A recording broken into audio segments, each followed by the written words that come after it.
Welcome back. If you know 8 women, the odds are that one of them will develop breast cancer. Early detection can save lives, but detection goes beyond just an annual mammogram. 17's Rochelle Murcia is joining us now with one local woman's story of discovery and diagnosis. Rochelle.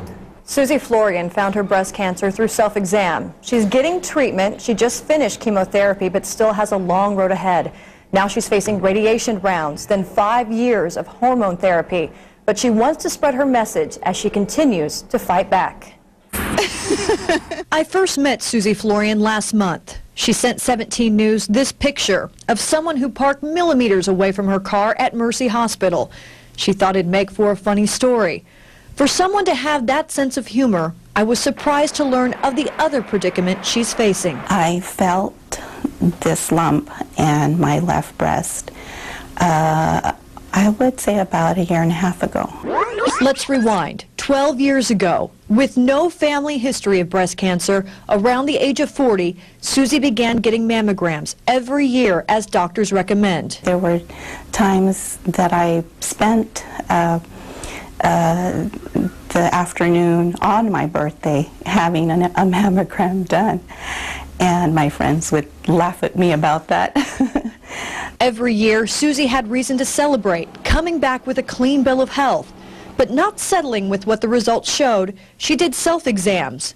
One morning in the shower, she felt a lump. That lump began to feel tender, so she went to her doctor. The first thing she asked me was, "Who told you you had a lump?" And I said, "Well, myself." More tests and even an ultrasound didn't show any signs of cancer. It wasn't until a biopsy did she learn the lump she found was malignant, stage 1 cancer. Mammogram has at least a 15% possibility that it could miss a cancer.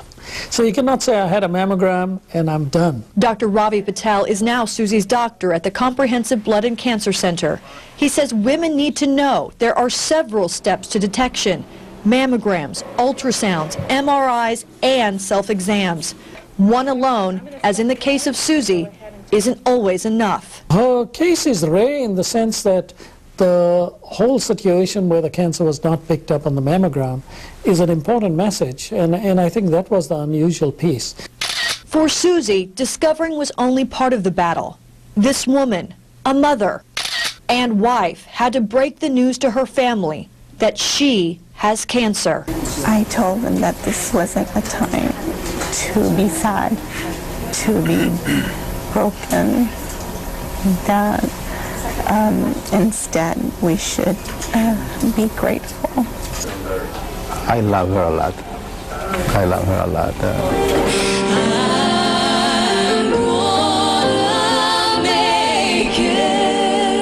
Susie's found strength in family, friends, and faith.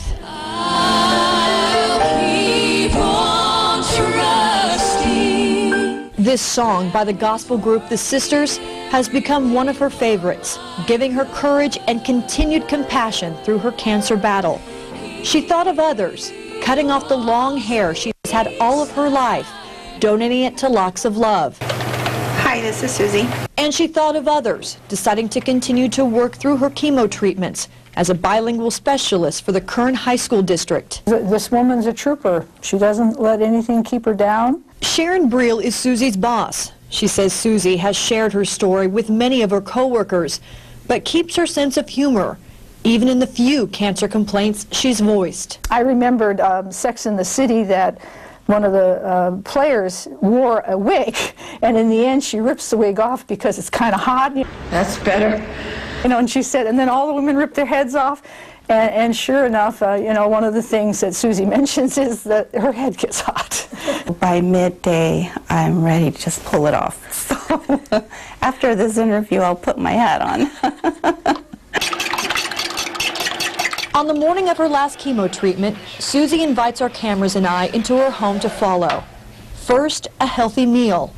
And before we leave, one of the most important parts of her day. She grasps hands with her husband, and they both pray. Once at CBCC, Susie is called back and settles in for her chemotherapy session. So how you feeling? Pretty good. It takes 4 hours to administer the mixture of anti-nausea medication and chemo she calls the cocktail. Today's the last cocktail party.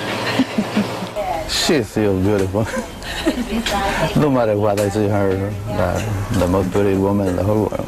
Beautiful because through this pain, again, she's thinking of others, wanting her story to be known, so women know to self-exam, like she did, to possibly save their lives, like it did hers. Her example is very encouraging that, you know, you can change your history by doing a self-exam and that you can continue to live your life in spite of cancer. I'm very proud of her, of how she approaches this whole situation that kind of goes beyond her to help others. And I think that really is what she's about.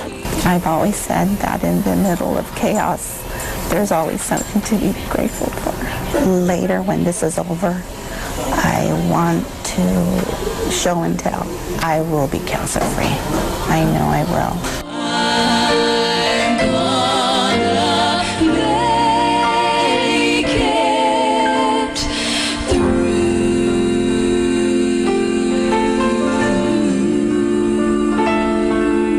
Again, Susie has over 5 years of radiation hormone therapy ahead. She has an 85% or better chance of survival because she caught this so early.